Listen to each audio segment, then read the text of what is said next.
Assalamualaikum warahmatullahi wabarakatuh, dan salam sejahtera untuk kita semua. Bisa jadi karena kecintaan kita pada sepeda atau terbawa arus, tak jarang kita membeli perlengkapan sepeda yang tidak benar-benar kita butuhkan, atau setidaknya manfaatnya tidak terlalu mempengaruhi acara bersepeda kita. Berikut beberapa hal yang sebaiknya kita hindari karena tidak terlalu mempengaruhi acara bersepeda kita.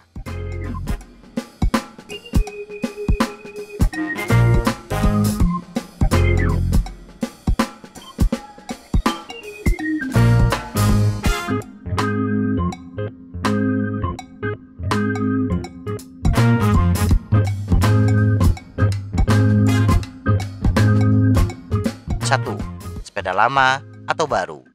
Jujur, di awal-awal memulai bersepeda, faktor gengsi lebih tinggi dari kebutuhan.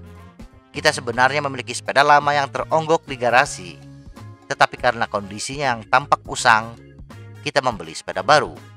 Rem sepeda rata-rata bisa bertahan lama.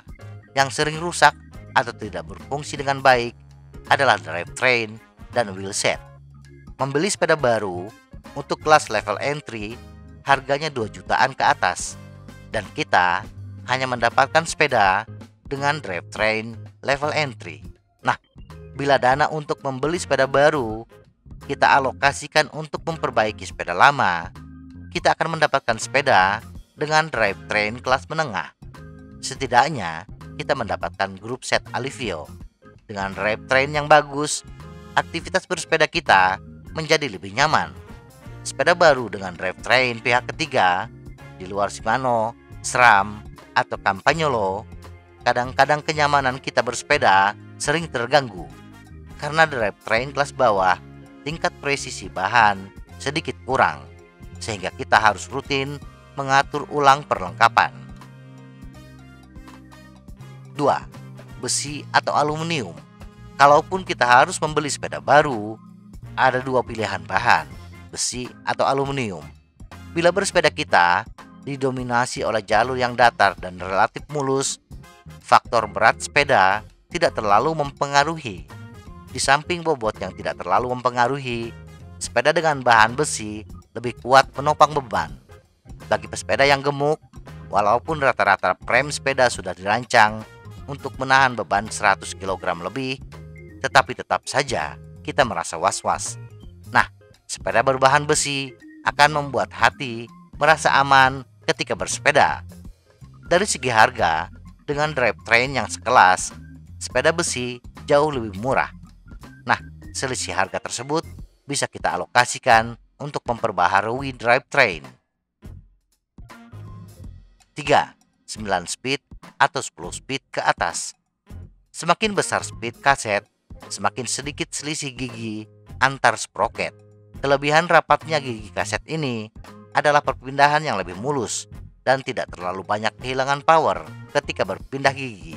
Tetapi apakah itu dibutuhkan bagi pesepeda rekreasi? Tidak.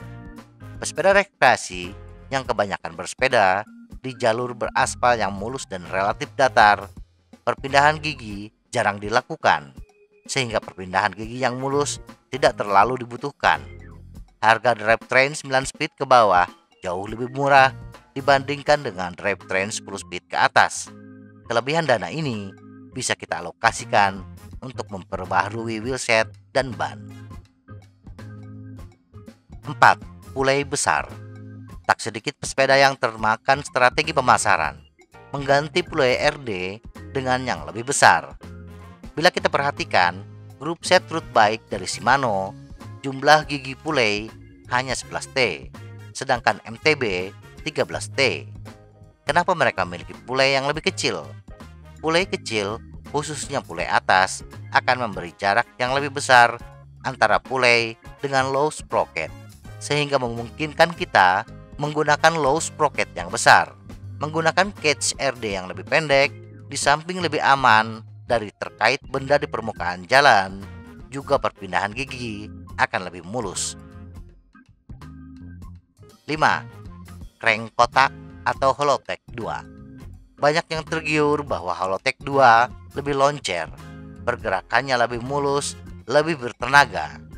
Kemulusan crankset, dalam hal ini bottom bracket, termasuk dalam hambatan mekanik atau mechanical resistance. Nah, dari beberapa sumber yang saya baca, mechanical resistance untuk komponen mekanik yang terburuk seperti rantai tidak diberi pelumas, bearing yang tidak diberi gemuk, atau komponen yang berkarat akan mengurangi power yang kita kerahkan ke pedal sebesar 5% dari total power. Dan untuk komponen yang super mulus, kehilangan power hanya 2%. Artinya, memperbaharui komponen mekanik dengan yang paling canggih, kita hanya menghemat power sebesar 3%. Bagi pesepeda kompetitif, khususnya dalam perlombaan, penghematan power 3% berpengaruh signifikan. Tetapi bagi kita yang hanya keliling-keliling kota dengan aspal yang mulus dan datar, penghematan 3% tidak sebanding dengan besarnya pengeluaran. Misalnya untuk berat total 70 kg dengan power loss 5%, mengayuh sepeda dengan power 150 watt di jalan datar akan menghasilkan kecepatan sebesar 30,01 km per jam. Nah, bila power loss kita 2%, kecepatan sepeda akan naik sebesar 0,36 km per jam menjadi 30,37 km per jam. Atau bila menempuh jarak 10 km, power loss 5% akan terlambat finish kurang lebih 14 detik. Semoga informasi ini bermanfaat. Tetap sehat, salam goes.